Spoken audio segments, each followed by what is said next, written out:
So the big tax question is this: how do wealthy people keep their money working for them when selling their business, real estate, or other highly appreciated assets without paying hundreds of thousands to millions of dollars in tax? What if we, as business and real estate owners who have poured blood, sweat, and tears to growing our wealth, and who didn't hire expensive tax attorneys and CPAs to map out an exit strategy, knew their secrets? Instead of recreating the wheel, why can't we just model the way they deferred 30 to 50% in tax, paid off debt, funded their next business dream, and most importantly, leave a financial legacy to give to the causes we believe in most? What if their secrets weren't complicated at all, and you just need a guide who is a few steps ahead of you? That is the question, and this podcast will give you the answers. My name is Brett Swarts, and welcome to Capital Gains Tax Solutions. Welcome to the Capital Gains Tax Solutions podcast, where we believe most high net worth individuals and those who help them, they struggle with capital gains tax deferral options. Not having a clear plan is the enemy, and using a proven tax deferral strategy such as the deferred sales trust or cost segregation or 1031 exchange when it makes sense is the best way for you to grow your wealth. Hey, I'm your host, Brett Swarts. In each episode, I am joined by some of the best real estate minds, financial minds, and wealth minds in the world, where they share their ideas, deal stories, and inspiration. So together we can make complex tax deferral strategies simple and passive income plans achievable. I'm excited about our next guest. He's a physician by trade, but he's had real estate in his bones and his blood since a young age of 14. He's going to share that part of his story, and he's on a mission to help create and preserve wealth for himself and his family and his partners, and also help people to understand real estate as a whole. And so please welcome to the show with me, Gurpreet Padda. Gurpreet, how you doing? I'm doing great. Thank you for hosting me. Excellent. And also Gurpreet has his quick background story. He has over 2 million square feet of ownership, management of commercial space, as well as hundreds of multifamily properties, multifamily units, properties. And so Gurpreet, give us a little bit more about your backstory and your current focus. Yeah. So I started in the construction world when I was about age 14. I started off actually mowing grasses and cutting people's lawns. And then I quickly realized that they needed more services than a grass cut. They needed their gutters fixed. They had patches on their roof. And eventually at the age of 14, I realized that I could hire people to work with me. So I started hiring construction crews, 1 or 2 people at a time. And they were much older than I was. I was 14 and they were in their 20s and 30s. I was able to get them to do the work, and then I figured out that I could make money on the delta between what I was charging for their labor and what I was getting paid. So by the time I was 14, 15, 16, I had crews of between 2 to 5 people at any given time, and I was going to high school, and I couldn't drive yet. So my construction crews would have to drop me off at school in the morning and then pick me up in the afternoon in their pickup truck, and I would be calling them on the phone during the daytime from the call phone from the payphone in the cafeteria to see what they were doing. So it gave me an experience to figure out how to remotely manage and how to leverage my time up front and understand, even at that young age, what it was to make a profit and how to deal with your profit. And I eventually figured out that I had to pay taxes. And that was a rude awakening for me. I didn't realize that taxes were such a big component of what I was going to have to do. Eventually, I went to medical school, and I went to a 6-year program in Kansas City. So I went through an accelerated program. I have horrendous ADD. So I typically will look at 16 shiny objects and 4 squirrels at the same time and try to figure it out. I went through general surgery, anesthesia, interventional pain, and then addiction. So I'm boarded in 3 things and have really enjoyed that. All the while, though, I've really enjoyed commercial real estate, and I've been trying to educate myself about commercial real estate. And I came to the conclusion that really it's 2 different worlds. Real estate is the physical object of real estate. It's the building, it's the components of the building, it's all of those things that go in, the cleaning of it, the renting of it, the positioning of it, the branding of it, all of those things of the building. And that's really important. If you don't do that well, you lose money. But just as important is how do you acquisition and dispose of and look at the lifeblood of that building. The lifeblood of the building is the capital that flows into it and out of it. You could lose if you did a construction project and you thought it was going to be $100,000, and at the end of the day, somebody you're getting ready to pay $100,000, but they hand you an extra bill for an extra $80,000. You go, oh my God, that's too expensive. Well, all the time in the lifeblood of what we deal with, we make $100,000 of profit, and then the federal government takes away 80,000 or 40,000 or 50,000. And so I figured out that those taxes are a very significant impediment. And that's not new news to anybody that's in this business. But the thing is, how do you avoid it? And how do you align your behavior with the behavior that the government wants you to pursue? Because taxes are really an incentive. They're an incentive for you to do the things that the government cannot do efficiently. They want you to produce for them the thing that they can't do. I'll give you an example. In San Francisco, they tried to build housing, and they tried to build low-income housing. And the cost of low-income housing done by the state and federal government was between $250,000 to $400,000 a unit. And we all know that that's a ridiculously high amount of money to spend for subsidized housing. And you would never make sense of that. And so, in effect, it's much less expensive to have the private sector do this and incentivize them to do it. And so once you realize that there are incentives, and these are capital creation incentives, then you have to navigate how do you best align yourself. And so that's kind of my long and short story of how I got to where I did. Well, it's a great story, and I love how you connect the medical world and the body and anatomy with the real estate world, and to make sure I captured it well, and the audience maybe heard it well as well. So the structure, right, the physical object of real estate, let's say the multifamily building, the roof, the AC units, the ground, right, all of that is the first part. But the lifeblood that's going to feed this body, if you will, is the capital that's flowing in and out, whether it be income and expenses, whether it be refinance it, whether it be buying it, disposing of it. And at any point, you could get a leak, and if that leak is flowing out, right, there goes your entire investment. It'll die. Or likewise, if you can keep it flowing well, and in and out, making sense of that, keeping the blood intact. Is that a fair summary that you're going to do well in the investment? Yeah, I mean that's so there are really so those are the two main components, and the thing underneath it, the thing that people forget about is time.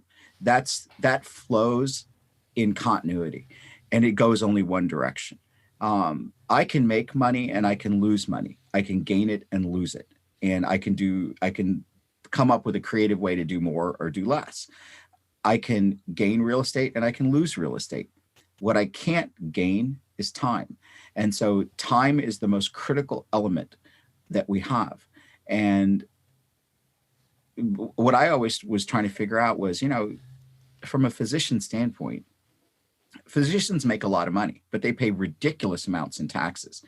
And they're so busy that they never spend the time to educate themselves about all of the other elements that there are to maintain their wealth or to maintain their financial status or to help them retire.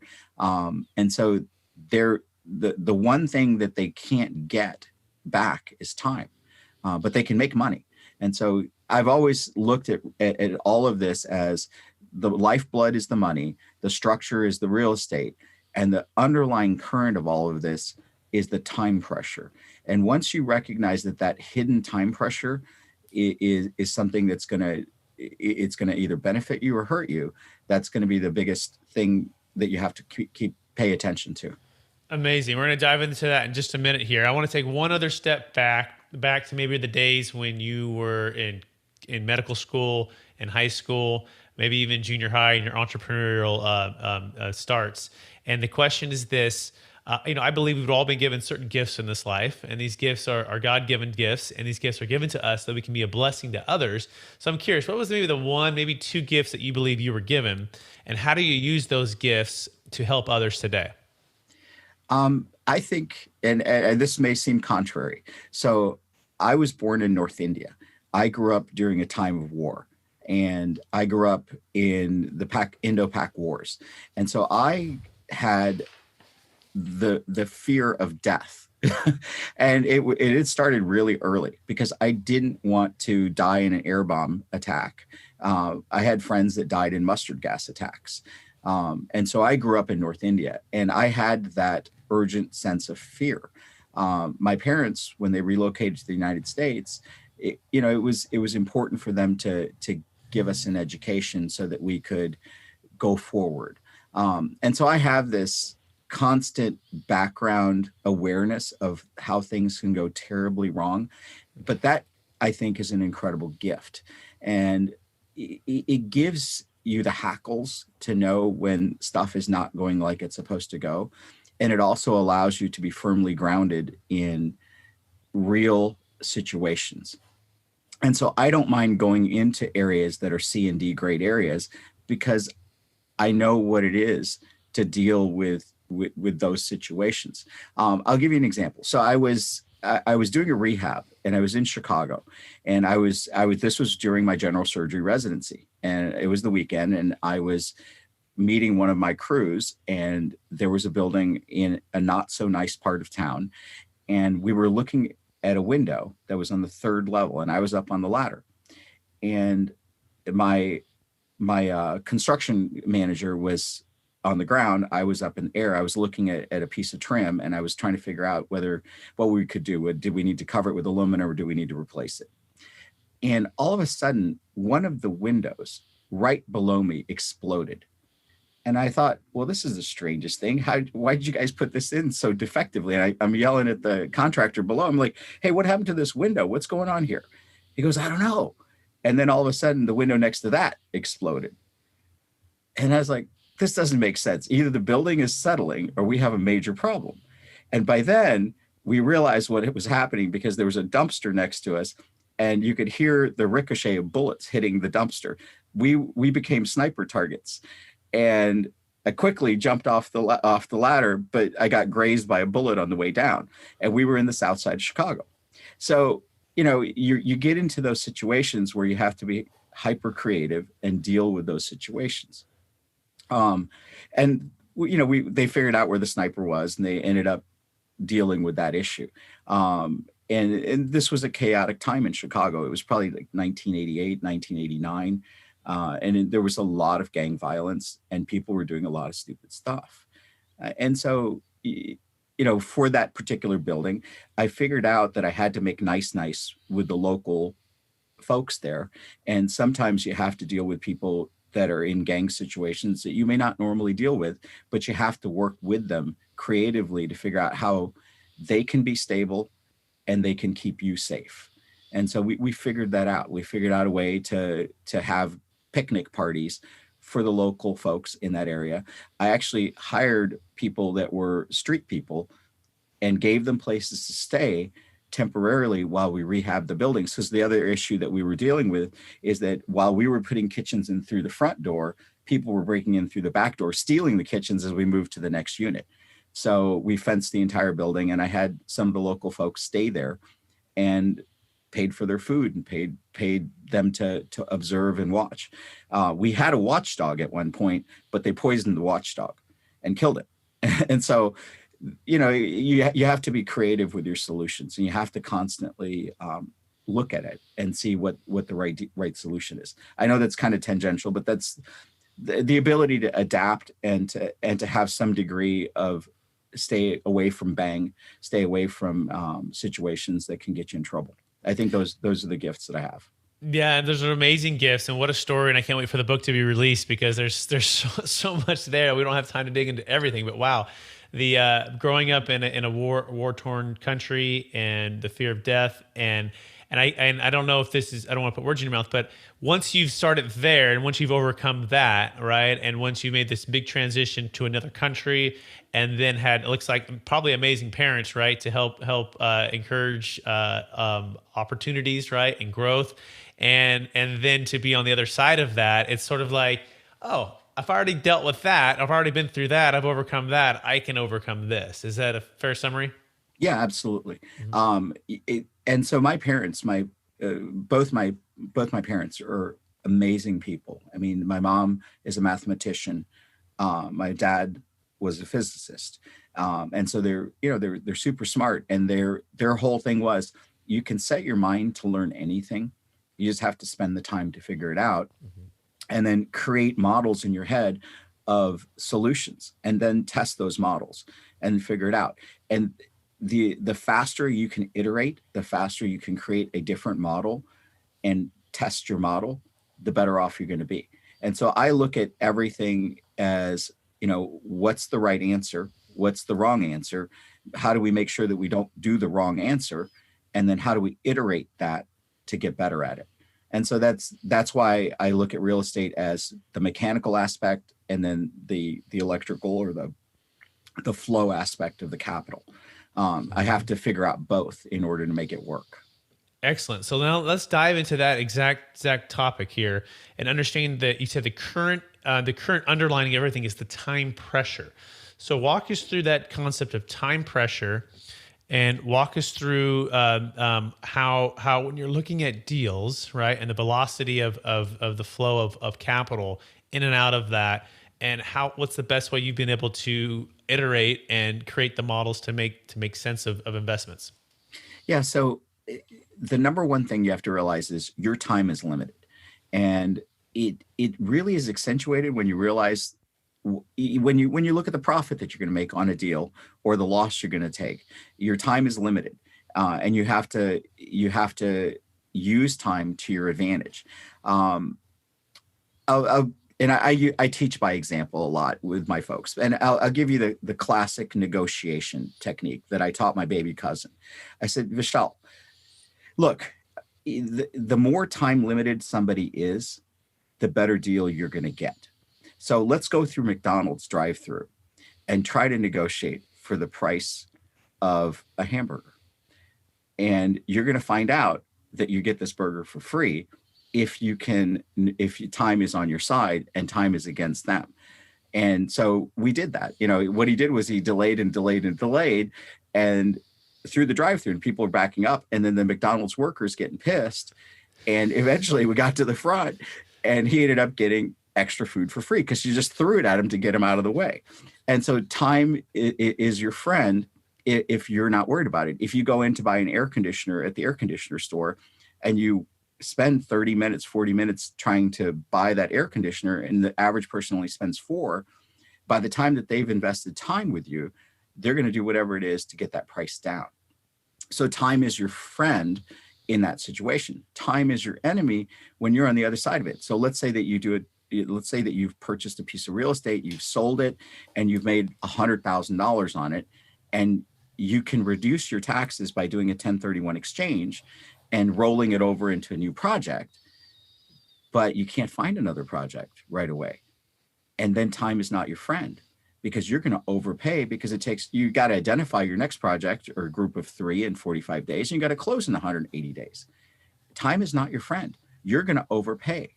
Just like the McDonald's example, you're going to be the McDonald's worker throwing money at somebody, I got to get this deal because my time is not my friend. And so once you realize that time is such a critical element, then you have to figure out how to surf time, how to expand time. And that's why I'm looking at delayed sales trusts, because I believe that that's a way I can enhance my time, and I can open up the ability to not be time pressured. And that's kind of why we're chatting. By the way, it's a deferred sales trust, but the delayed sales trust would probably be a better name for it, right? Because it's exactly what the essence of what it is taking away from IRC 1031, which is the 1031 exchange time restrictions, 45 days to identify, 180 days to close. We call it the shotgun wedding, right?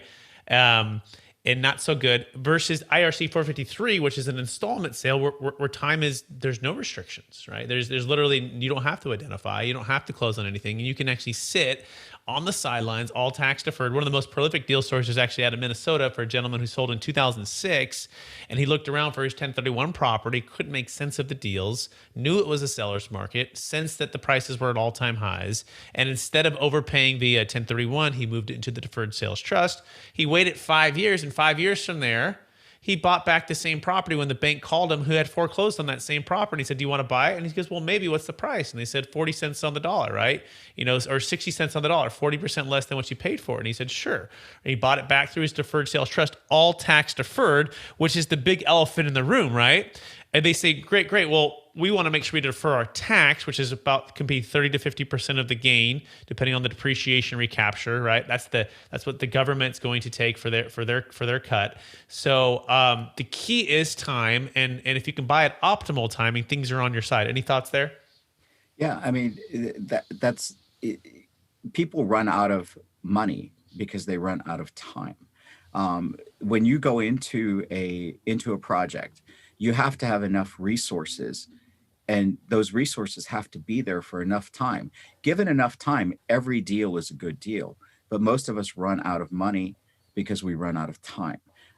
You have to be able to, for example, if you were buying in a rural community and you could hold that property for 200 years, that's going to be worth something over time. But nobody looks at it that way, and we shouldn't, because we're not going to be around in 200 years. But you want to use time as your friend, and I really believe that is one of the critical elements that makes a difference. I'll give you an example that I just went through. So there was a piece of property in St. Louis. It's I just closed on it a week and a half ago.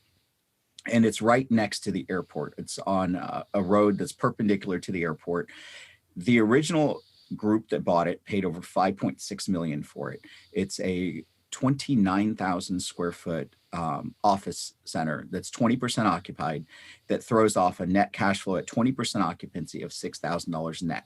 So technically, it's throwing about $6,000 net.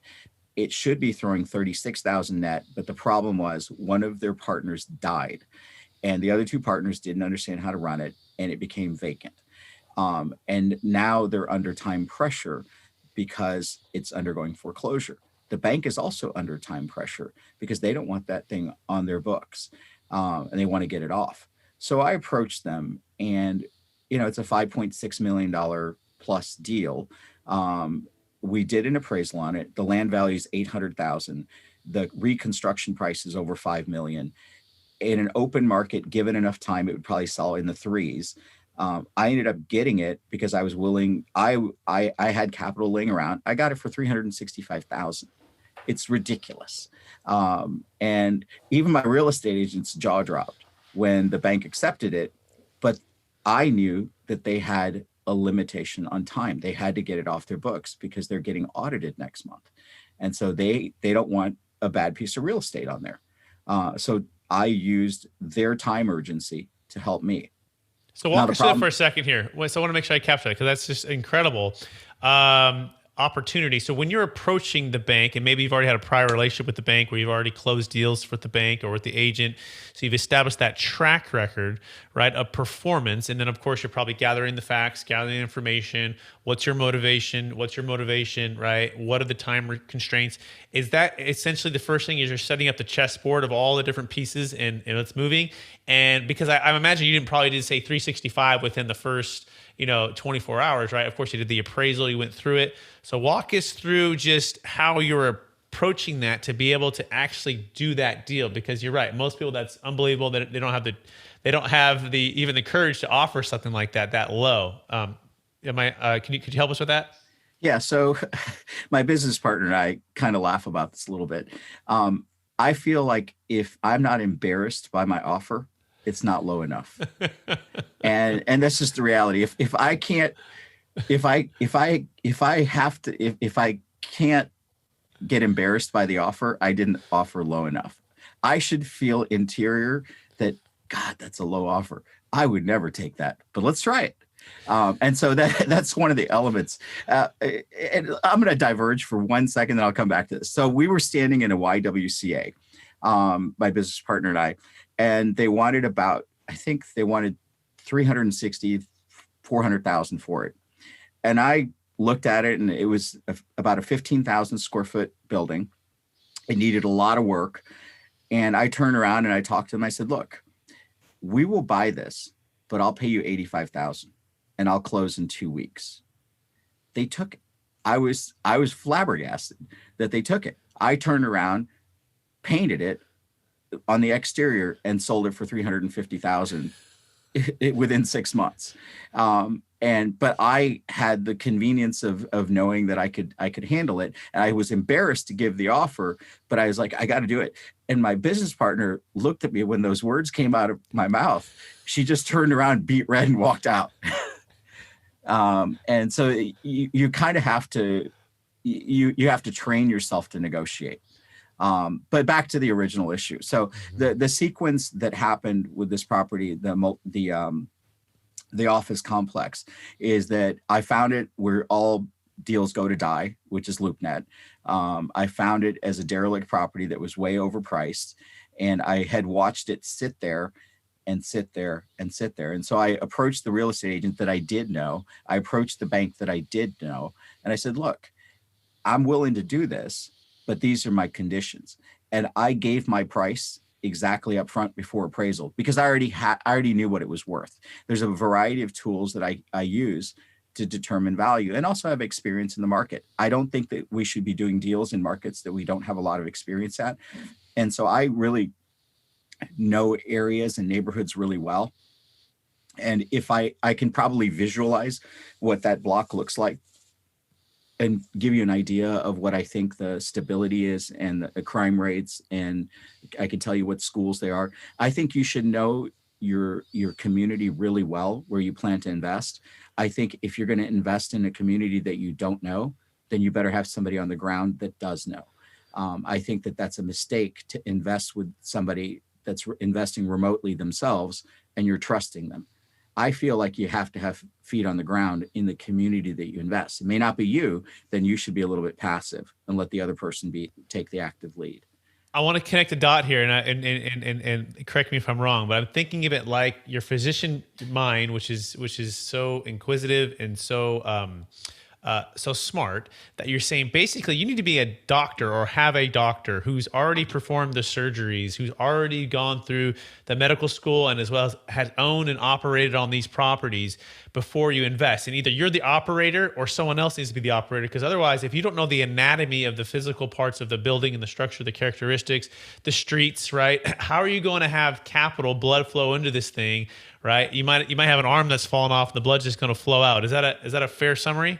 Yeah, I mean, if you had a liver cancer, you're not going to trust somebody that's never done 500 liver surgeries, and they probably have been under the tutelage of somebody that's really, really good, and they've learned from them.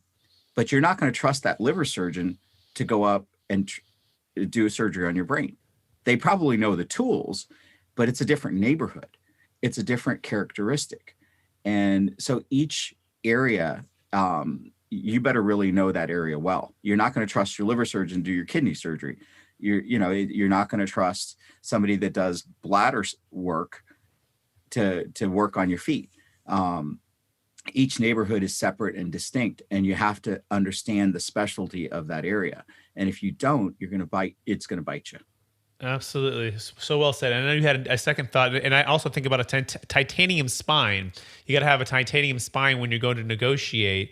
And if time is on your side, and you've been patient with your capital, and you know the market, you know the area, and you're watching deals that have gone to LoopNet to die. I like the way you put that.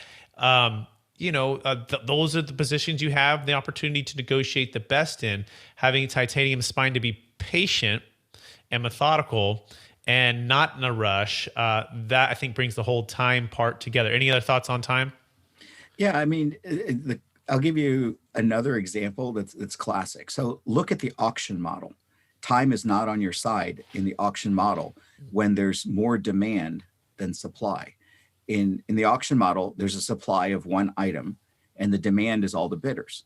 And so they're competing against each other, so the price goes high. So if you look at a lot of the commercial real estate auctions right now, the demand is very high and the prices are unreasonably high.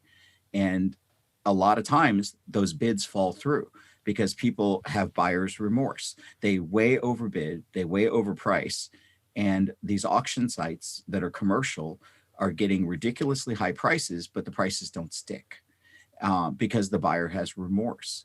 And that's because there's a very limited window to examine that product. And that's the classic time it was not on your side. So I do buy at auction, but in auction situations where the supply is high and the bidding is less. So I've bought a lot of buildings and assets at auction, but where they had 500 things for sale and there were 10 people in the room bidding.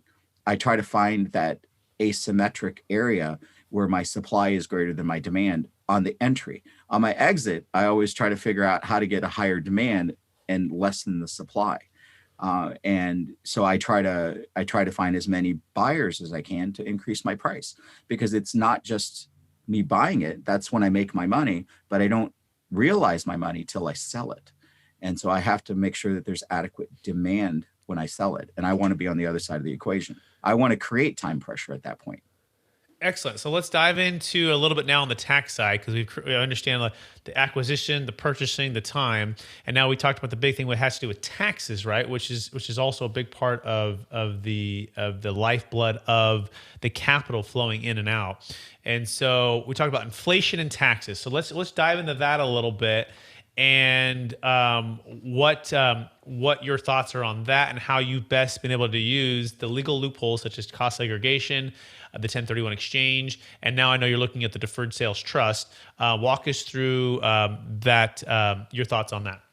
So with regards to taxes, you have a couple different elements. You have the property tax itself. So every property that we acquisition, because we're acquisitioning at a much lower price than the previous owner, we go and we fight the tax rate on it. We try to figure out how to fight the tax rate, because these properties are publicly listed and we were the successful purchaser. And so, if it used to be a $5 million basis and we got it down to 365,000, that's going to save 70% of the property tax. And so until we get it fully occupied, we can get that property tax reset. So that's element one. Element two is, how are we going to maximize our depreciation, and can we get a cost segregation study done at a reasonable price, get the land value excluded from it, and then figure out what the depreciation is on the individual elements and how quickly we can depreciate them. And at the same time, always monitor those things that we can expense and those things that we have to depreciate and capitalize. And so that's part of the ongoing dialogue that we have with our accountant and with people that do cost segregation studies. So we're always trying to figure out, what is the most efficient way to get a cost segregation study done for each project. And then on the exits, you hopefully you've made good money. If you've lost money, well, then you don't really have to worry about it, because you can take that you can take that loss and take it against your income. You take it against your passive income. If you're not a qualified real estate professional. The issue that if you've made a lot of money, though, is how do you roll it over without losing half of it to the federal government and paying taxes on it? Because at the end of the day, you're going to pay taxes. The question is when you pay taxes. And if you can defer the payment of taxes as long as possible, and you can transfer it to your heirs, their cost basis is going to get reset, and you never really have to pay taxes then. You walk out by death. And that's a whole different estate planning tool, but that's a tool that you can utilize, because they're going to be on a stepped up basis when you die. And so there's an advantage to that. And there's a lot of nuances. I'm not giving legal or accounting advice. These are the thoughts that go through my head when I evaluate stuff. So I'm always looking at, how can I maximize my time and defer the payment of that tax, and then still acquisition on the other side at the lowest possible cost, and then sell at the highest possible level. And always balancing, always riding that wave of time, because at different times, some properties are going to be worth a lot and some properties are going to be worth a little. And also look at the geopolitical events. That I think that is a huge impact. And if you bury your head in the sand and assume that everything is going to be the way that it was, I think you're going to make a huge mistake. And I think the geopolitical events have a very significant impact in real estate, even though real estate is hyper local. Excellent. And so now I want you to tie in because I know you're looking for listeners who don't know, but Gurpreet's looking at the deferred sales trust maybe for the first time in depth, and he's had a chance to spend some time with the tax attorney on the deferred sales trust, myself and my business partners. And so, just curious, what compared to the cost segregation and the 1031, which is most folks are familiar with, what about the deferred sales trust, Gurpreet, has piqued your interest and curiosity, and potentially is a good solution for you? Yeah, so cost segregation is the ability to deduct a certain amount of the value of your project today while you own it and on your current taxes. And it reduces your payment right now. The 1031 is a way to shelter your income when you sell the thing. The DST is a way to avoid the 1031 and not have to suffer the time penalty and free up your hand to negotiate at whatever time you figure is appropriate. And it allows you to sit on the sideline or allows you to accelerate when needed and accumulate your capital. So let's say that you sold something, you got $1 million for it net, and you haven't, but you got that now, and your next proceeds are not coming for 9 months or a year, but you need $3 million for a project. And then your next proceeds aren't coming for another 6 months from another project.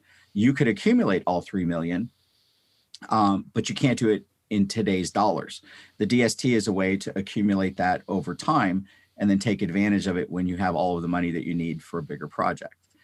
It allows you to maximize your leverage, accumulate your capital, and then deploy it when it's appropriate for you. Yeah, very well said. And also add to that too is a brand new depreciation schedule. Because one thing about the cost segregation is that you're accelerating the depreciation instead of like a 27.5 year for multifamily, you may be doing it in 15, 10, 7, 5 year increments for different components of the property. And then, and then the next property, if you do a 1031, your depreciation schedule travels, right? Which is not so good, right? Which is, you get, let's say you had a $10 million deal fully depreciated, and you bought a same $10 million deal equal or greater value. Well, you have no depreciation schedule on that new deal. You need to buy a bigger deal, such as like a $15 million deal. Now you have an extra 5.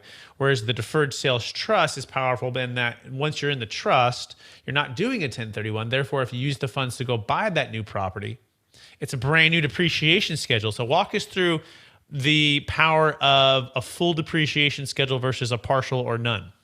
Yeah. So, and that's one of the things that I'm really intrigued with, because the only way, if you hold your property for a long period of time, and with the accelerated depreciation, a long period of time may only be 3 to 5 years, because accelerated depreciation allows you to get a lot more of it depreciated right up front. But you have to, when you use the 1031 and you're rolling that over, that depreciation's rolled over. So the classic example is if you bought $1 million, if you made $1 million on the project and you've already depreciated $1 million, so it's a $2 million total project, you're going to depreciate $1 million and you're carrying $1 million in your new project.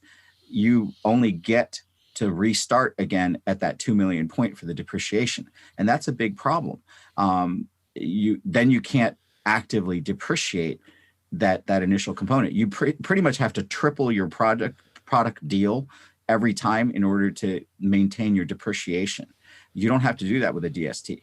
You could be about the same value or a little bit higher, a little bit, in that same range, and still take advantage of that deal. And the other thing that I like about it is, I tend to find a good deal. I tend to sell a good deal, and then buy multiple smaller deals that are equally as good, but didn't cost me as much. Why do I want to overpay? If I can buy a $5 million building for $300,000, why would I want to buy $5 million for $5 million? Why not buy for $300,000, get it to $5 million?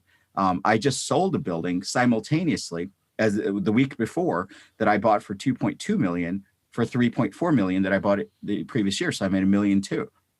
And I was able to put that aside and not even tap that money and hold on to it until I can find the appropriate deal for it. I think that the flexibility is what people should recognize. And if you're a real estate entrepreneur, because I don't think that we should even use the word real estate investor. I think that that's a misnomer. I think investors are people that live on the edge and kind of look in. And I think entrepreneurs, which is what we are when we deal with real estate, we're living this thing. We're swimming it. We're eating it. We're just embedded in it. If you're an investor, you probably need to be passive. If you're an entrepreneur and you're the deal engineer for this, I mean, this is all that you can. You're swimming in this environment. You got to know everything about it. So it's just a side note that it always bothers me when people tell me that they're real estate investors. I'm like, but you're doing everything. You're having to deal with every single element of this. You're running a business. There is no real estate investment unless you're totally passive. And I have passive people that invest with me, and they're my investors. But I'm the person at the front line and the GP making sure that it's done the way it's supposed to be done. That's so well said. I think when your book, Real Estate Entrepreneur, comes out, I'll be the first one to buy it, Gurpreet, because there's so much wisdom and so well said. Words do matter. I want to ask one last thought on something with the deferred sales trust as it pertains to the estate tax and just estate tax in general, because we kind of touched on the stepped up basis, which is really a neat part about the 1031. It maintains the stepped up basis, and your kids, could if they inherit it correctly, they can receive a stepped up basis and still and walk away tax free. However, it doesn't take it out of the estate tax, right? You're still, if someone's worth $50 million and all $50 million is inside of the taxable estate, right? They may get a stepped up basis to 50, but they're going to pay 40% on whatever the above and beyond the exclusion, which is 22 million married about right now and about 12 million single, set to expire in 2025. You're looking at 12 million married, probably about 6 million single. The deferred sales trust, on the other hand, you can take it all outside the taxable estate. So a lot of my clients, before they find us, they're doing some gifting, Gurpreet. They're doing some family limited partnerships. They're doing some maybe some life insurance to offset some of that. But they haven't been able to take it all out because they can't get it out fast enough. Whereas the deferred sales trust, in one single deal, one transaction, one day, not only can you sell, let's say, that $30 million asset, but move it outside your taxable estate. Talk to us a little bit about maybe either estate taxes you've had or challenges that you're looking at or potential friends and family that you know of, and what that would mean if indeed what I just said all can be done. Yeah, so I'll give you an example that I dealt with somebody that was co-investing with us. They were putting in some money, and their biggest fear was, how am I going to transfer my assets to my kids? And he was trying to shelter about $5 million that he wanted to transfer, and it was very, very specific. And right now that wouldn't be a problem, but it could become a problem if your underlying basis is high. So if you right now, if you got $20-30 million, over 22 million, you could have a problem. And he particularly had $5 million that he was trying to shelter because he owned a very large company. And there was about $5 million that he was going to have to pay. And he's older, he's in his 80s, and he was worried about it. And so he had gotten life insurance policy that was costing him $15,000 a year to shelter that $5 million. And at that point, I was looking at him, I was like, look, you're paying $15,000 every year, and it's going to keep going up. You're in your 80s. 81, you're going to be paying $20,000. 82, you're going to be paying $25,000, because the life insurance company knows you're not going to live forever. And they're going to keep charging you more and more and more. And even though you have this incredible plan, it's still going to cost you a fortune. Why not eliminate it and come up with an alternative tool? And before I'd learned about DSTs, we were trying to figure out different ways for him to creatively do it, put it into trust, do it into family trust, and to do it in other ways. So after I found out about DSTs, I was like, look, you could have a one clean swoop and get all of this out and not worry about it. Why wouldn't you do it that way? And so that was the conversation that we ended up having, is why pay an annualized fee of $15,000-$20,000 when you could make a clean swoop of it and get it out and not have to worry about it? And you could add more money to it later. Yep. So well said. And also too, the other thing that a lot of folks may overlook is within 6 months of the estate passing, the assets must be sold or refinanced. The tax must be paid. And so the timing thing comes back into case. Who knows by the time you pass and your state passes if the value is going to be high or low, or if your kids are going to know, have the sophistication to be able to negotiate properly, to sell well, or to refinance well, and to pull the cash out. But within 6 months, whatever that amount, that 40% must be paid. So why not just eliminate all of that headache now, sell the assets prior to, move them outside the taxable estate, and also full disclosure, you do forego the stepped up basis when you do that with the deferred sales trust. That's full disclosure. However, your kids can step into your shoes and then continue to just receive those payments and keep it in the deferred sales trust corpus, right? And so but at the same time, they got a brand new depreciation schedule. So there's a number of ways to look at this, right? And that's why we have capitalgainstaxsolutions.com. You can go to, you can get a free consultation to learn more about this, talk with the tax attorneys and myself to kind of help guide you to see if it's a good fit. Also, we don't charge and listen if you do the deal. So that being said, Gurpreet, any last thoughts on that before the lightning round? No, I think that, the key thing is what you guys do is provide time. You provide time that you can't get on your own. And I think that time is more valuable than money. I can make and break money, but I can't make time. And so I have to rely on other people's leverage to get that time. And so that's why we came to you guys, because you're providing us leverage on time that it's like sudden new time travel. It's a whole different tool. It's not going to make me look any younger, but it's going to allow me to have more time flexibility that I can't create on my own. Thank you. I couldn't say it better myself. Thank you so much for sharing that. So Gurpreet, ready for the lightning round? Here we go. Sure. Let's go.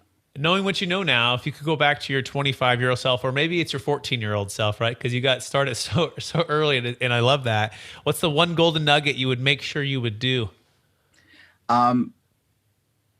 Get deeper and more niche-y early. And so I love learning everything about everything. And sometimes chasing too many squirrels all at once is a problem. And I wish I had gotten more niche early. I relish the experiences that I've had. I've owned 5 restaurants. Do you know how to make $1 million in restaurants? I'll tell you. Start with $10 million and open a restaurant. You'll end up being worth $1 million.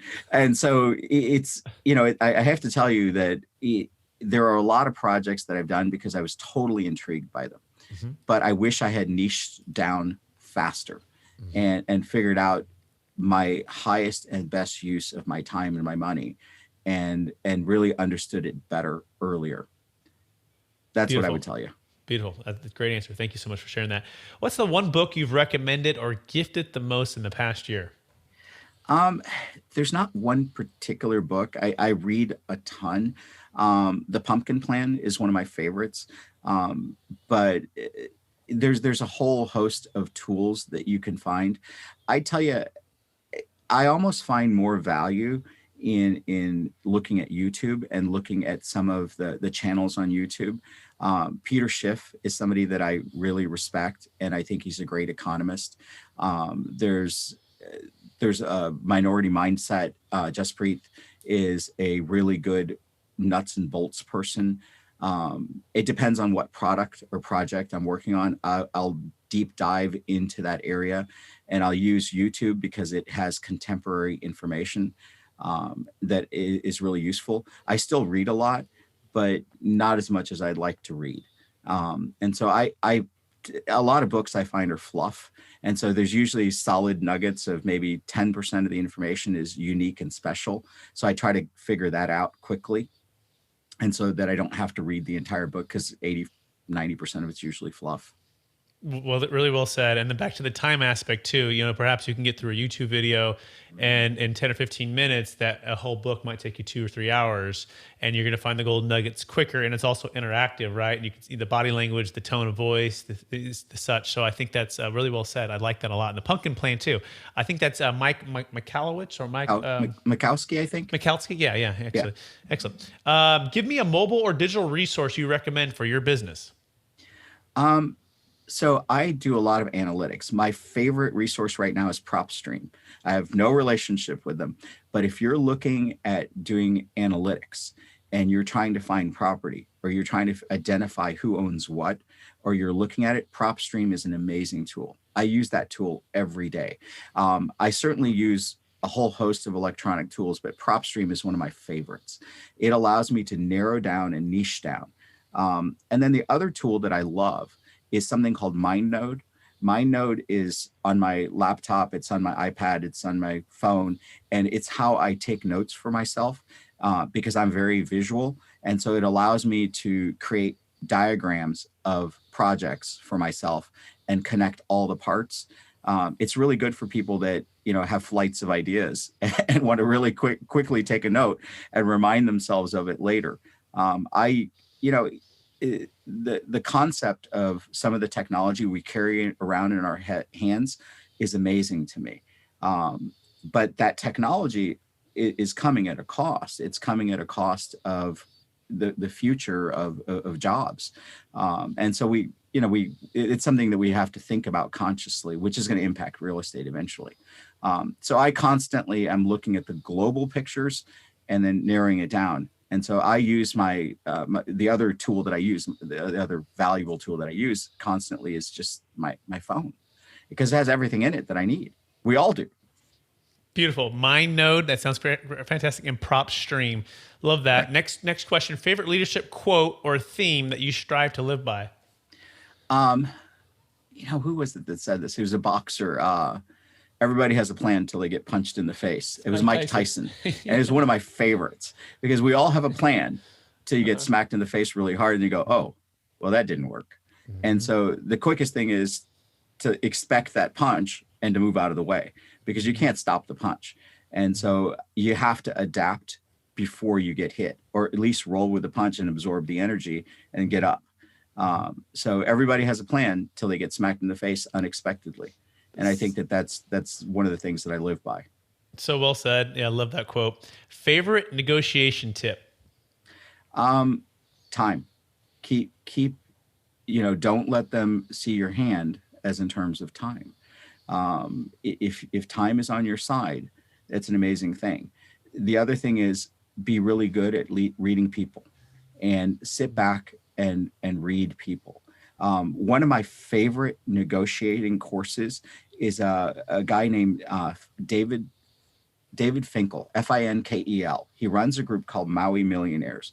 He has a negotiation course that, I kid you not, is probably the best that I've ever been to. And I actually went to that course to refine my skills. My mom is an amazing negotiator because, we grew up in India and you negotiate for everything. You negotiate for the vegetables you're going to buy. You can negotiate for the clothes you're going to wear. Everything is negotiable. She would go to Target to negotiate. She would negotiate everywhere. And so she was a great resource for me, but those, you have to have some of these other tools in this society. And so neuro-linguistic programming and your ability to connect to people and use word skills to convey meaning beyond the words that you've actually said and to create it with an inflection tone is really valuable. But all the time, keep time as your friend. Time is your biggest, most valuable asset. If they don't realize that you're running out of time, your price will go down. If they realize you're running out of time, your price goes up. So much wisdom. Can't wait for the next book to come out on that, Gurpreet. 2 more questions and we'll be all done. What are you curious about right now?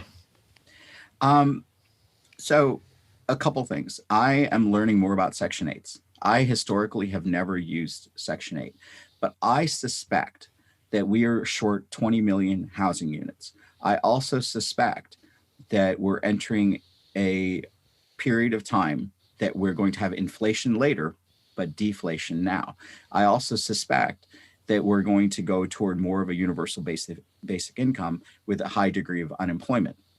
I believe that COVID is a significant factor in this, but I also believe that our technological leaps have created opportunities where we're not going to regain our manufacturing plants in the US. So we're going to have a pervasively high unemployment rate for a long period of time.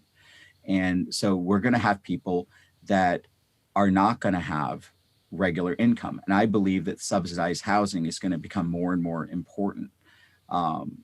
So I'm trying to figure out how to align myself with the federal government providing housing and shelter for people, because I believe that those housing subsidies are going to be preserved, because I think we're short 20 million units. And I think that nobody is going to build those kind of units right away. It's going to take a long time. And so, but the need for them is coming up now. And so we're short, and no one's going to be building those. So I want to figure that out. Makes perfect sense. Thank you for sharing that. I am now more curious about Section 8 now that you said that. Last question. This is probably my favorite question, and it centers around essentially your entire life story, your success, and all of what you shared with us, and where you're headed. But in the meantime, how do you stay centered in your values, and then stay encouraged to charge forward to reach new goals, given all of the pressures of the, call it the world, call it your businesses, your deals, right? How do you stay centered in your values, and how do you stay encouraged to charge forward to reach new goals? So again, it's about niching down. I have very tight family and very close friends, and not a lot of them. I probably have 2 or 3 people that are my close friends, and I have my immediate family. So that pod of people, and these are the people that I see every day, every other day, constantly. And we have lunches and dinners, and it's a very narrow group of people. Now, that doesn't mean that I don't associate with people in the bigger world, but that narrow pod, it's kind of like the COVID pod. Those are the people that I'm associated with. Those are the people that I'm connected to. And those are the people that, I work out with and I hang out with, and those are the people I have dinner with. And that's it. It's my immediate family and the few friends that I have, and that's it. And then there's people that I know, and there's people that I know that are beyond that. And certainly I'm going to be friendly and appropriate, but I only really niche down to just those few people. I think that it's really important to be able to trust the people immediately adjacent to you, and to really know that they're there for you and they'll do anything. And so that's the narrow pod that you live with. And then you have the other people. Yes. Thank you so much for sharing. That's so rich. Gurpreet, I want to just thank you for not just all of the answers, but so much the wisdom, so much inspiration. Man, that's probably my favorite interview I think I've had, and I've interviewed maybe 70 people that have been amazing, but you've been fantastic. So thank you so much. I want to encourage you to keep using the gifts, the talents you've been given to bless others. Any last words for our audience before we let you go, and remind them also where they can find you? Yeah, so where they can find me is redpillcapital with a K.com, info@redpillcapital with a K.com. And the only wisdom that I could really impart on people is realize that we're not here forever. And so use all of your skills to benefit the people around you, and you will get rewarded in that process. And that's what I try to do. I try to educate people, expecting nothing in return. I mean, I take phone calls from people all the time. They hit me up, and not because they're going to be part of my deal. I don't offer our deals because it's not something that we would necessarily do unless it was a bigger deal that we needed to raise a lot of capital for.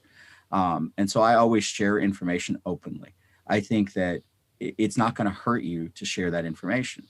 And that couple of pieces of information that you have may make somebody's situation a lot better. And so that I always look for information from other people as well, and try to change my own model internally. So I think that being inquisitive is one of the keys of doing well. Thank you, Gurpreet. And the go-giver mentality, right? Just give, and expect nothing in return. If it comes, it comes, and use the gifts you've been given to bless others. Thank you so much. And for our listeners for listening, thank you for listening to another episode of the Capital Gains Tax Solutions podcast. As always, we believe most high net worth individuals and those who help them struggle with clarifying their capital gains tax deferral options. Not having a clear plan is the enemy, and using a proven tax deferral strategy such as the Deferred Sales Trust is the best way for you to grow your wealth. Hey, if you're considering selling a highly appreciated business, commercial property, primary home, it could even be cryptocurrency, public stock, private stock, go to capitalgainstaxsolutions.com to learn more about the Deferred Sales Trust and how it can help you create a transformational exit plan and give you back that time that we've been talking about in this entire episode. And so we thank you. Please review, rate, and subscribe, and appreciate you listening to the show. Thanks, everybody. Bye now. You have just listened to another information-packed episode of Capital Gains Tax Solutions with Brett Swarts. We hope you enjoyed today's show and found it helpful. Visit capitalgainstaxsolutions.com to access the show notes and to access more resources. Don't forget to leave a review and join us again next time.